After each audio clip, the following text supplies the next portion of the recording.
오늘 말씀 제목 함께 따라하겠습니다. 내게 샘솟는 기쁨. 내게 샘솟는 기쁨.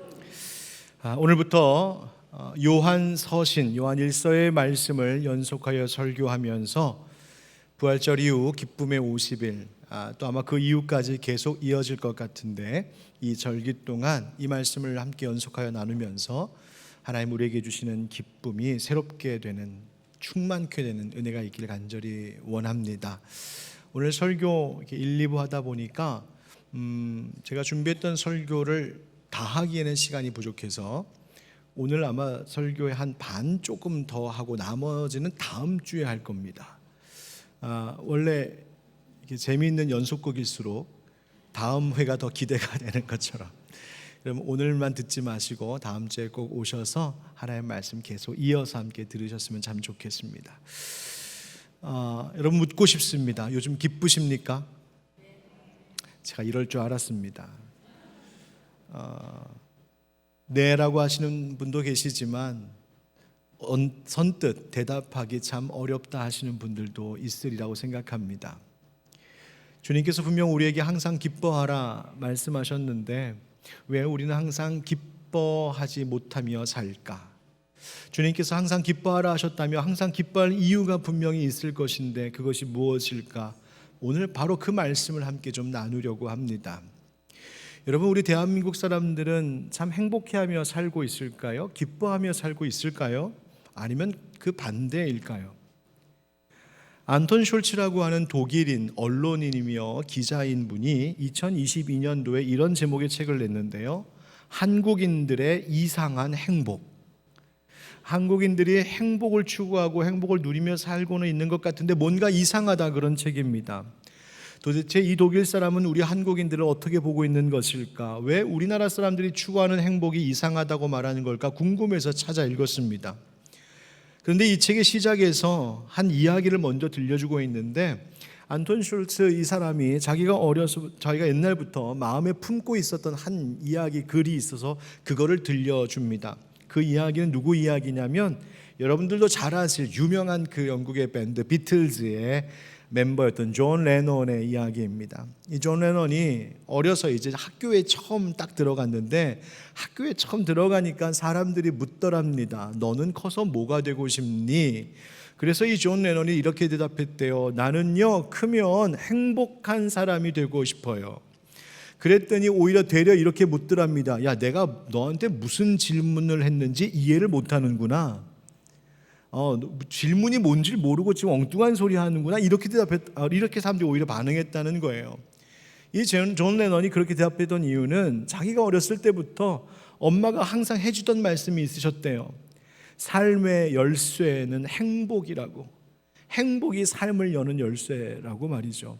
그 이야기가 생각이 나서 나는 행복한 사람이 되고 싶다고 했는데, 사람들은 그 질문에 야, 네가 무슨 질문을 했는지 모르고 엉뚱한 대답하는구나, 그렇게 반응하더래요.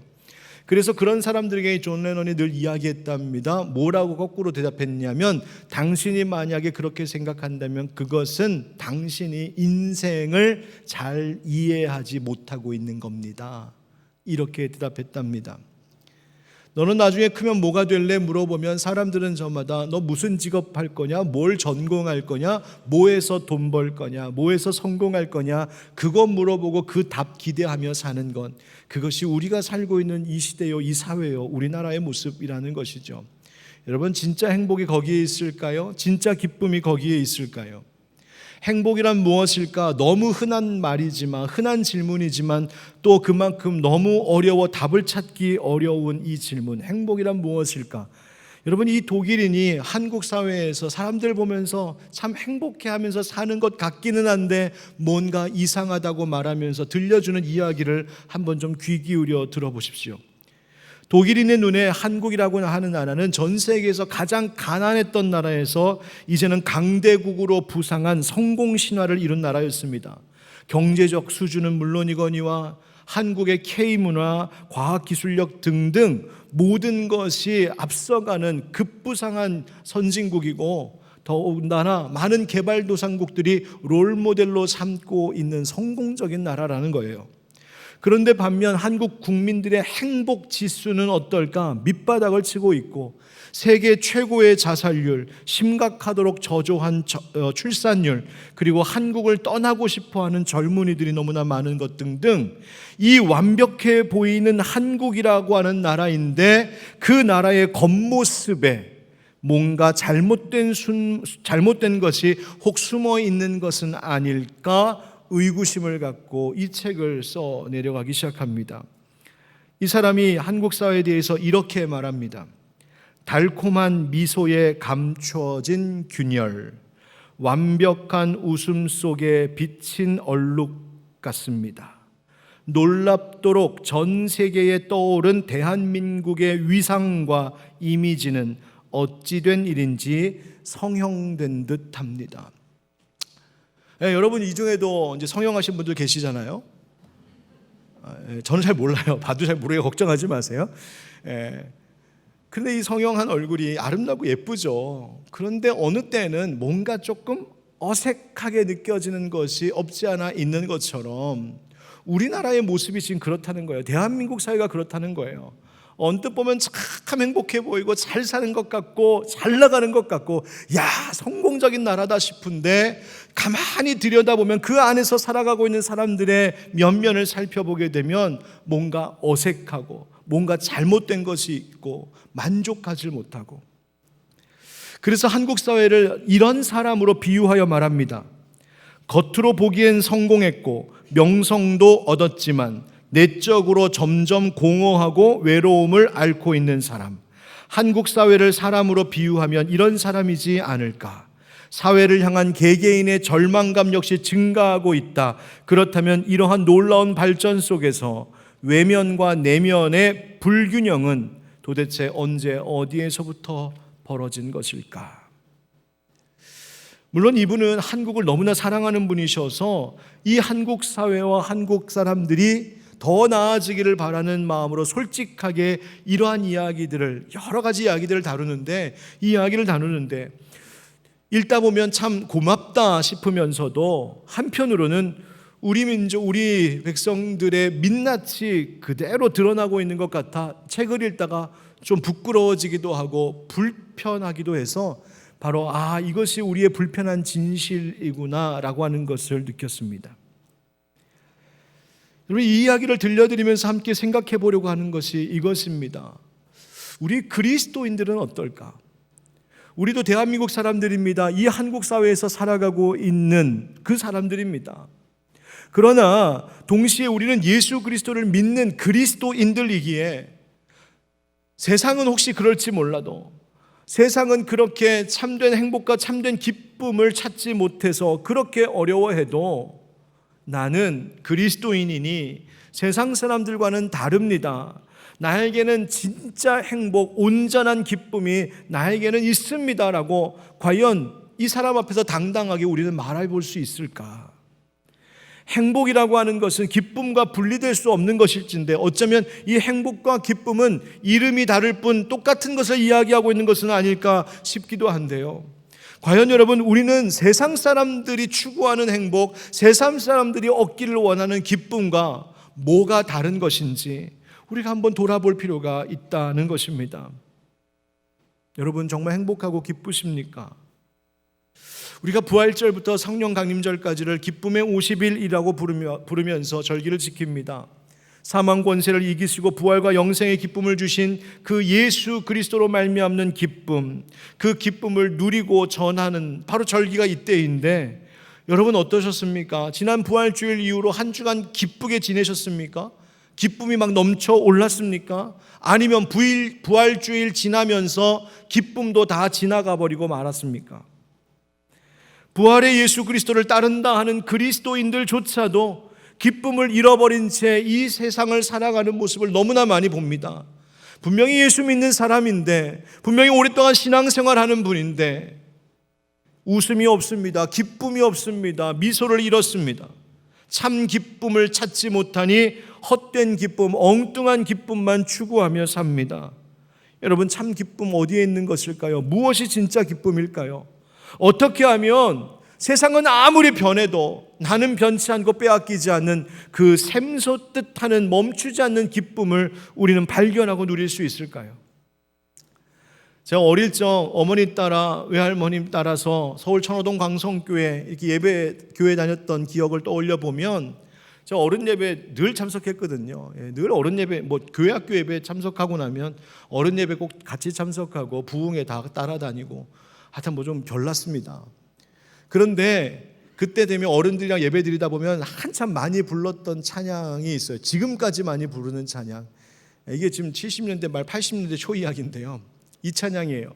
내게 강 같은 평화, 내게 강 같은 평화, 내게 강 같은 평화 넘치네. 받으세요? 네, 바로 이거죠, 이거. 네. 이 찬양들 불렀어요. 얼마나 많이 불렀는지요. 2절은 뭔지 아십니까? 내게 바다 같은 사랑. 3절은 내게 샘솟는 기쁨.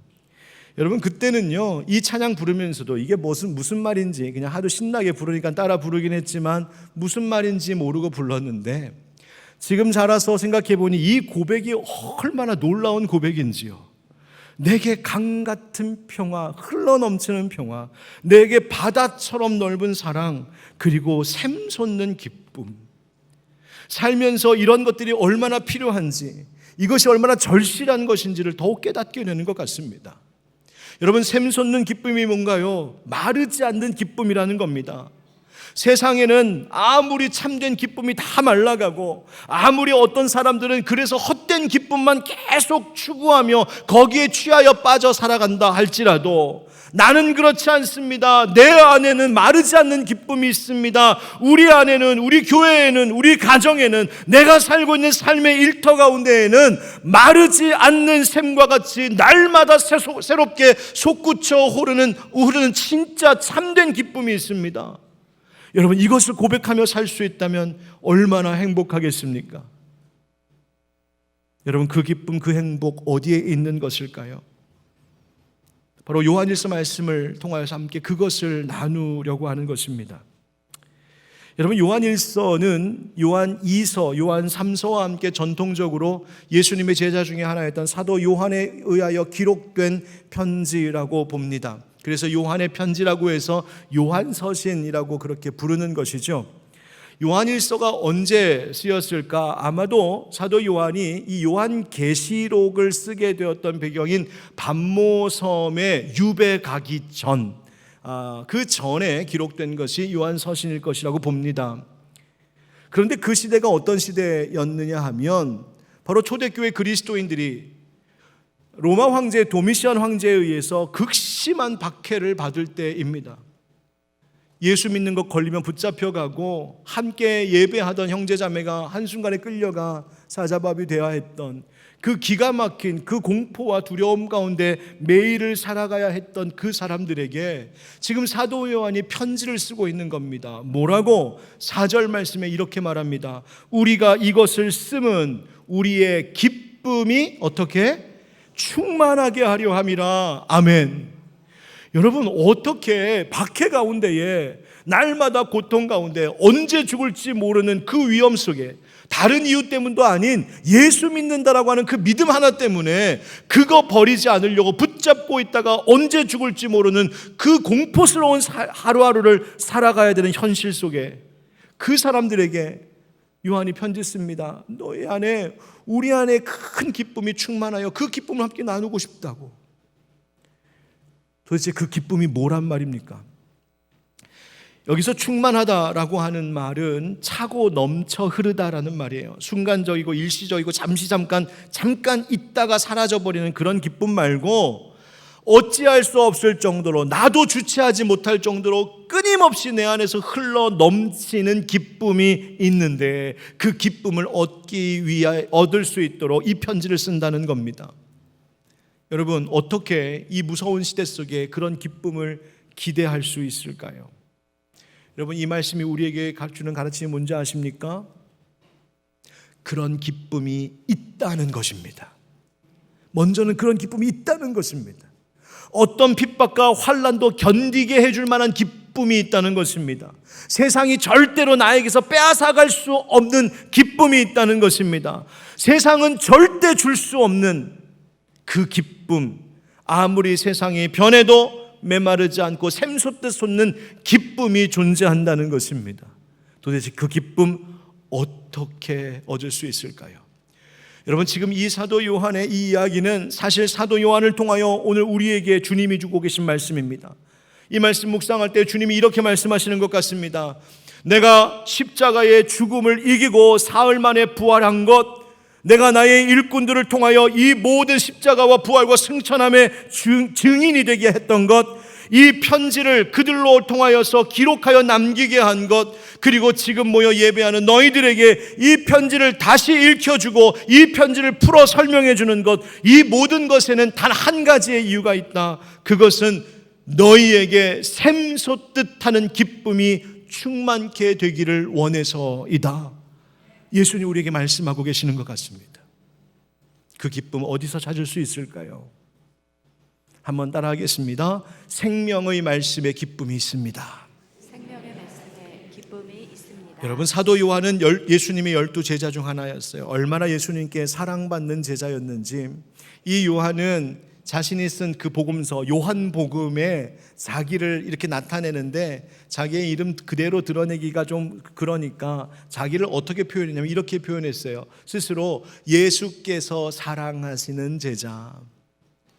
그러니까 그만큼 예수님께 사랑받았다는 거예요.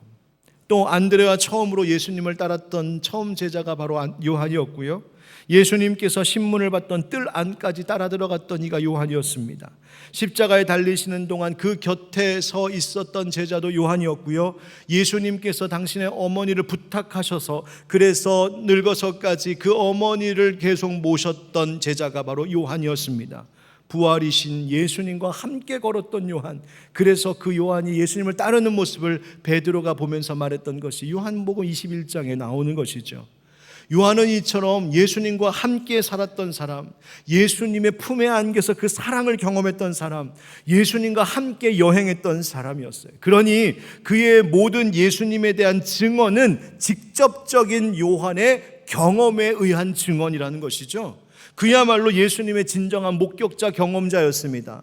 이 세상에 아마도 사람 중에 요한보다 예수님을 더 잘 알던 사람이 있을까 할 정도로 예수님을 너무 잘 알았던 이 사람.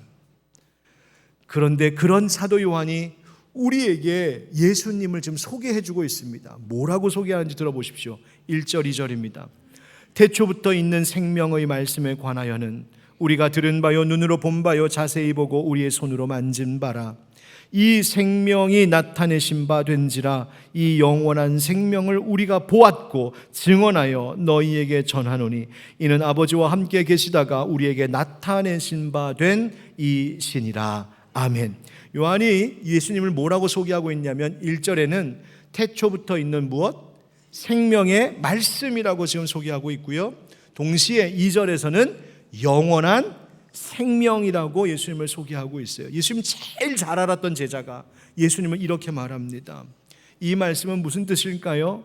예수님은 생명 그 자체이시고, 그리고 예수님은 이 땅에 말씀을 주시는데 그 예수님의 말씀은 곧 생명을 주는 말씀이다. 그 이야기를 하고 있는 것입니다. 이 말씀을 묵상하다 보면 금세 연결해서 떠오르는 본문 말씀이 있는데요. 요한복음 1장입니다. 요한복음 1장에서 이 사도 요한은 비슷한 이야기를 또 들려주고 있죠. 태초에 말씀이 계시니라. 이 말씀이 하나님과 함께 계셨으니 이 말씀은 곧 하나님이시니라. 그가 태초에 하나님과 함께 계셨고 만물이 그로 말미암아 지은 바 되었으니 지은 것이 하나도 그가 없이는 된 것이 없느니라. 그 안에 생명이 있었으니 이 생명은 사람들의 빛이라. 아멘. 여러분, 이 요한복음에도 요한일서에도 말씀이라고 번역된 말이 뭐냐면 헬라어로 여러분 잘 아시는 로고스라고 하는 말입니다. 로고스. 이 로고스라고 하는 말은 사실 헬라 철학에서 나오는 말인데요.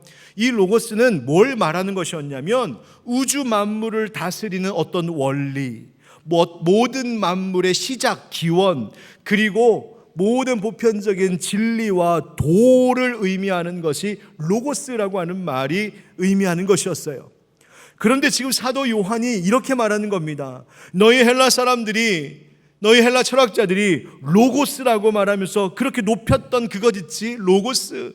그런데 내가 경험해 보니 다른 게 로고스가 아니라 바로 예수 그리스도 그분 자체가 로고스이셨어. 예수님 그분 자체가 모든 것의 시작이 되셨고, 예수님이 모든 것을 지으셨고, 예수님이 모든 것을 다스리시고, 예수님이 모두가 따라야 될 참된 진리요 길이요 생명 되시는 분임을 내가 경험하여 내가 알았어. 그분이 생명의 말씀이요, 그분이 영원한 생명이신 거야 라고 요한이 우리에게 지금 말해주고 있는 거예요. 여러분, 로고스 하면 철학자들은 그저 어떤 원리, 어떤 눈에 보이지 않는 어떤 것, 그렇게 생각했을 것입니다. 그런데 요한은 아니라는 거예요. 그 로고스, 그 말씀을 나는 들었고, 나는 그 말씀을 눈으로 보았고, 나는 그 말씀을 손으로 만졌습니다. 어떻게? 바로 예수 그리스도가 그 말씀이요 그 로고스이시라고 선포하고 있는 것입니다. 예수님을 가장 잘 알았던 로고스 요한, 이분이 모든 것의 시작이셨구나, 이분이 모든 생명의 근원이시구나. 그래서 이 요한은 자신이 경험한 그 예수님을 우리에게, 너희에게 전한다라고 하면서 지금 들려주고 있는 거예요. 여러분, 혹시 이런 생각하십니까? 그건 요한이 운이 좋아서 예수님과 동시대에 살았고, 운이 좋아서 예수님 제자로 부름받아서 예수님과 같이 3년 동안 살고 먹고 살고 지내고 만져보고 같이 살았으니까 경험했다고 말하는 거지, 우리는 안 되잖아. 우리는 2000년이나 지난 지금 이런 일이 어디에 있어. 요한은 요한의 경험인 것이고 나와 상관없지. 혹시 그런 생각하시는 분 계십니까? 여러분, 그렇지 않습니다. 요한이 지금 자신이 그 생명의 말씀이신 예수 그리스도를 나는 들었고 보았고 만졌습니다, 이것을 강조하면서 말하고 있는 이유가 뭐라고 말합니까? 그것은 내가 이것을 증언함으로 너희에게 전하기 위해서라는 거예요. 이 말의 의미는 바로 요한이 만난 예수님, 우리도 만날 수 있다는 것입니다. 요한이 경험한 것을 우리도 경험할 수 있다는 거예요. 요한이 깨달은 그 예수님을 우리도 깨달을 수 있다는 말이에요. 우리도 예수님 만날 수 있고, 만나야만 하고, 예수님을 만나야 삶 가운데 샘솟듯 하는 기쁨을 맛보며 살 수 있다고 말하는 것입니다. 어떻게 그것이 가능합니까? 어떻게 예수님이 2000년 전에 십자가에 달려 죽으시고 부활하고 승천하셨다고 하시는 그 예수님을 내가 지금 어떻게 요한처럼 만나고 경험할 수 있단 말입니까? 방법이 있습니다. 여러분, 교회에서 예수님 만난다, 하나님을 만납시다, 이런 말 참 많이 씁니다. 세상에 믿지 않는 분들이 혹은 교회 처음 오신 분들이 그 말 들으면 그게 뭐예요? 아마 의아해하면서 물으실 겁니다. 여러분, 만약 어떤 분이 여러분에게 당신 예수님 만났다고요? 도대체 예수님 만났다는 게 뭐예요? 라고 물어보면 여러분 뭐라고 답하시겠습니까? 혹시 여러분 정직하게 여러분은 정말 예수님 만나셨습니까? 감사합니다. 혹시 이 가운데에 예수님 만난 것에 대한 나 스스로 확신이 없고 의심이 드는 분은 혹시 없으신지요? 여러분, 만나다라고 하는 말의 의미를 좀 다시 생각해 볼 필요가 있겠습니다. 우리나라 식당에 가면 거의 이런 일이 없는데, 홍콩과 같은 중국 문화의 그 나라에 가서 식당을 가보면 좀 갑자기 당황스러운 일을 겪을 때가 있습니다. 그게 뭐냐면, 두 사람이 이렇게 식당을 갔는데 두 사람만의 자리가 없이 4명 앉는 테이블에 2명만 앉아 있으면 그 빈 두 자리에 가서 앉힙니다. 여기로 와서 앉으라고. 그럼 제가 이 사람들 난 모르는 사람이라고, 괜찮다고, 상관없다고 와서 앉으라고, 여기서 앉으라고 그래요. 그러면 생전 처음 보는 분하고 마주 앉아갖고 한 식탁에서 밥을 먹습니다. 혼자 가면 혼자 앉아 있는 사람하고 같이 밥을 먹어요. 얼마나 어색하고 쑥스럽고 그렇습니까? 그런데요, 그런 문화가 이제 있어요. 그런데 그렇게 새로운 사람을 만나게 됩니다. 다 먹고 나면 각자 계산하고 그냥 다 헤어집니다. 다시는 되돌아 만나지 않습니다.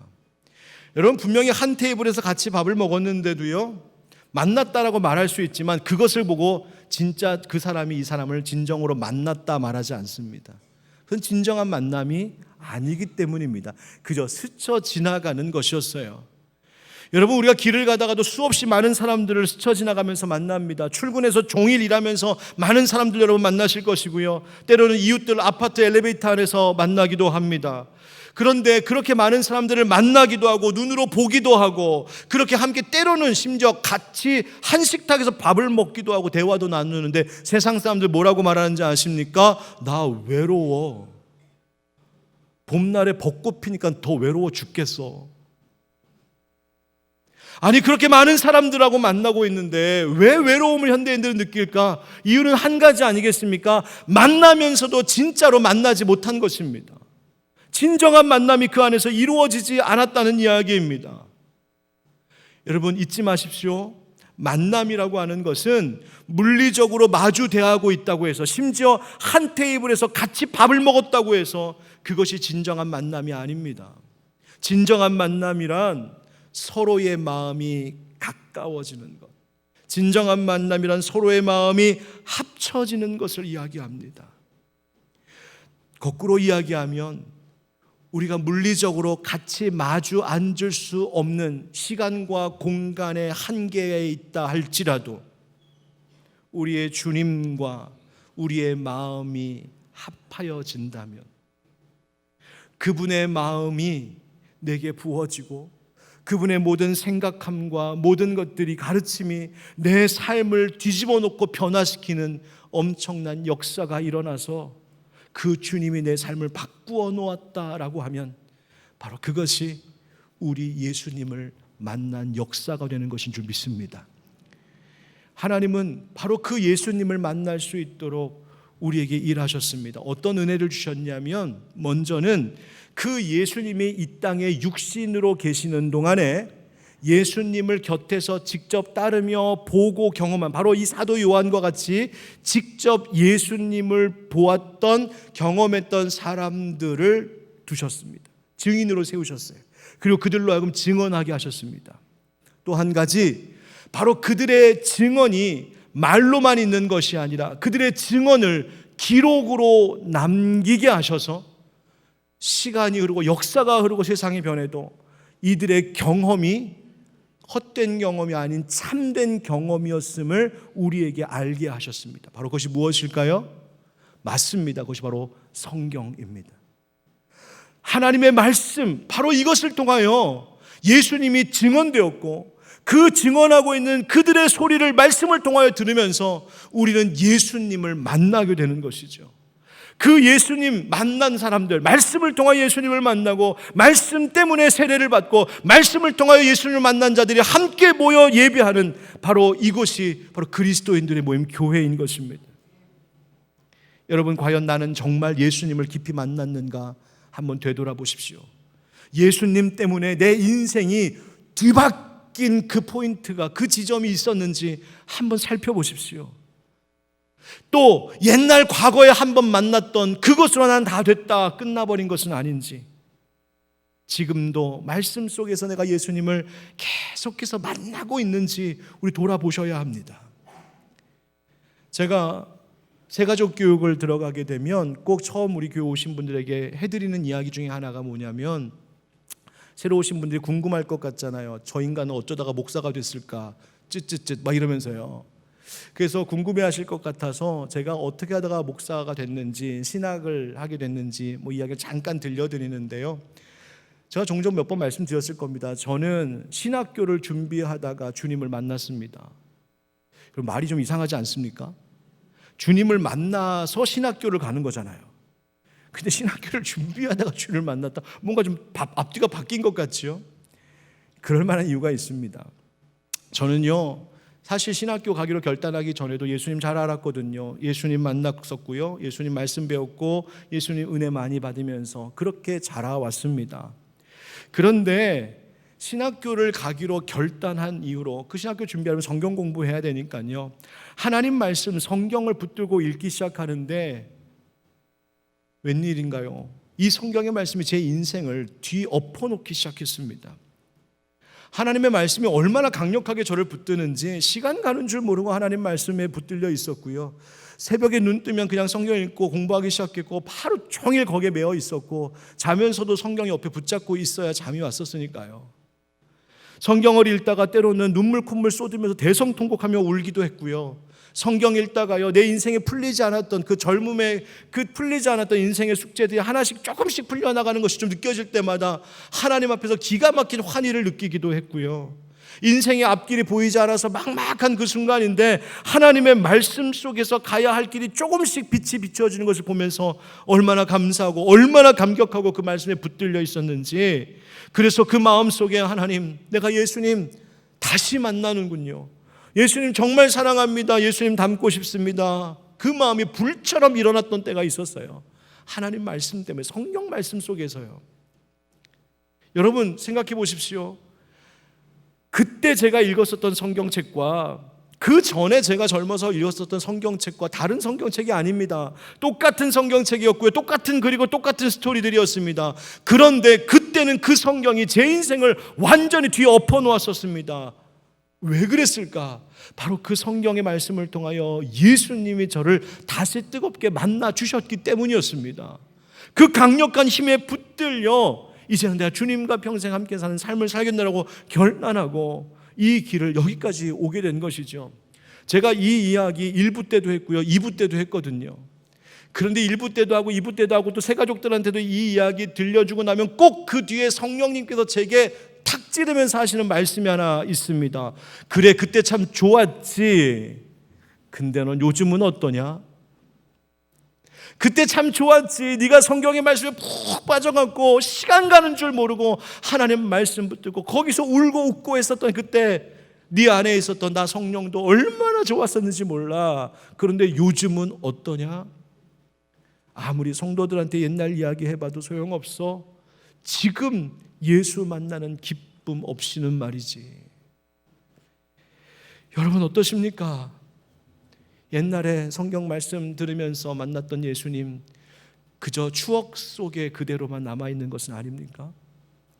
오늘도 하나님의 말씀을 붙들고 오늘도 성경 앞에서 엎드리며 선포되는 하나님의 말씀을 들을 때 이 말씀을 통해서 지금도 나와 만나주시고 내 마음과 연합하여 주시고 내 삶을 이끌어주고 계시는 예수님을 경험하고 계시냔 말입니다. 여러분, 저는 사도 요한이 지금 내가 듣고 보고 만졌다라고 하는 그 예수님과 제가 하나님의 말씀 속에서 만나는 그 예수님과 다르지 않다는 것을 저는 확신합니다. 오히려 다르면 심각한 겁니다. 그렇지 않겠습니까? 사도 요한이 지금 이것을 통해 증언하고 있는 그 예수님과 우리가 지금 이야기하고 있는 예수님과 다른 예수라면 여러분 그 심각한 거죠. 저는 사도 요한이 경험했던 그 예수님, 부활하신 예수님을 목격했었던 그 제자들이 증언했던 그 예수님이 바로 오늘도 우리의 이 선포하는 말씀과 예배 가운데 함께하고 계시고 우리를 만나주시는 주님이신 줄 믿습니다. 여러분, 이 아름다운 봄날에 하나님 말씀 성경 가까이 하시고 읽고 묵상하십시오. 성경 단 한 번도 읽어본 적이 없다 하시는 분들, 올해 가기 전에 꼭 성경 한번 읽으십시오. 통독도 좋고요, 한번 일독을 완주하는 것을 목표로 삼아도 좋지만 정말 중요한 것은 매일 짧은 양이라도 깊이 읽고 배우고 묵상하는 것이 정말 필요합니다. 처음 교회 나오시는 분들, 신앙생활 막 시작하신 분들, 두려워하지 마시고요, 걱정하지 마시고요, 여러분 성경 한번 읽어보기 시작하십시오. 어디서부터 어떻게 읽어야 될지 모르겠다 하시는 분들, 여러분 우리 교회의 목사들 어디다가 쓰시려고 그냥 그러고 두고 계십니까? 와서 물어보십시오. 목사님, 나 성경 읽고 싶은데 좀 가르쳐줘요. 어떻게 읽어야 되는지, 어디부터 읽어야 되는지 가르쳐줘요. 여러분, 제가 공짜로 가르쳐드리겠습니다. 여러분, 성경 공부 들어오십시오. 신앙생활 처음 하시는 분들 계시다면 이번 주부터 시작하는 새생명방 점프도 한번 참석해 보십시오. 1:1 제자 훈련도 받아보십시오. 말씀 기초부터 가르쳐 드릴 것입니다. 왜 이것이 중요할까? 바로 거기서 우리가 예수님을 만나기 때문입니다. 그런데 여러분, 예수님을 그렇게 말씀 속에서 한번 만나는 것, 그 만남이 일회적으로 끝나지 아니하고 지속적으로 내 삶 가운데 계속해서 그 만남이 반복되고 이어지고 깊어져 가는 것을 뭐라고 하냐면 바로 그것을 주님과의 교제가 있다 말하는 겁니다. 사도 요한은 오늘 말씀에 사귐이라고 말합니다. 바로 코이노니아, 주님과의 교제, 사귐, 친교, 바로 거기에 기쁨이 있다는 거예요. 한번 따라하겠습니다. 우리의 사귐에 기쁨이 있습니다. 우리의 사귐에 기쁨이 있습니다. 우리 3절 말씀을 한 번 더 다시 읽어보실까요? 시작. 우리가 보고 들은 바를 너희에게도 전함은 너희로 우리와 사귐이 있게 하려 함이니 우리의 사귐은 아버지와 그의 아들 예수 그리스도와 더불어 누림이라. 아멘. 여기서 이 사귐이라고 하는 것은 먼저는 바로 하나님 아버지와 더불어 예수 그리스도와 더불어 누리는 이 사귐, 바로 하나님과의 교제를 이야기하고, 수평적으로는 성도 간의 교제를 이야기하는데, 성도 간의 교제에 대한 이야기는 다음 주 이 시간에, 오늘 이 시간엔 잠깐만 바로 하나님과의 교제 이야기 나누고 마치겠습니다. 요한복음 10장에 보면 예수님과 우리의 관계를 선한 목자와 양들의 관계로 비유하여 말씀해 주십니다. 여러분 한번 생각해 보십시오. 양들이 많이 있습니다. 양들이 건강합니다. 양들끼리 사이가 좋습니다. 양들끼리 얼마나 친하게 지내고 재밌게 놀러 다니는지 다 좋습니다. 그런데 정작 목자의 음성을 알아듣지 못하고, 정작 그 양들이 목자와의 관계, 이 교제가 없다면 어떻게 될까요? 그들이 사이 좋은 것 다 의미 없습니다. 오히려 조금 연약하고 부족한 양들일지라도 목자의 음성을 기가 막히게 잘 알아들으면 그 양들이 더 안전합니다. 왜? 목자가 이리 와서 이거 먹어, 그러면 와서 그냥 가서 먹으면 살고, 너 거기 가면 낭떠러지에서 떨어져서 크게 다친다, 가지마, 그거 알아들으면 거기 안 가니까 안전해지고. 여러분, 양들은요, 양들끼리도 물론 좋아야겠지만 그 전에 목자와의 관계가 온전해야 됩니다. 요한복음 15장에 보면 포도나무 가지 비유 있지요. 예수님 우리를 말씀하시고 우리가 가지랍니다. 여러분, 가지가요 아무리 많고 아무리 튼튼하고 아무리 길어도 소용없습니다. 가지들끼리 기분이 좋게 잘 지내도 아무 소용없습니다. 그 가지가 원줄기, 포도나무 원줄기에서 떨어져 나가면 금세 다 말라 죽어버리고 땔감 되는 것이거든요. 여러분, 더 중요한 것이 바로 이것입니다.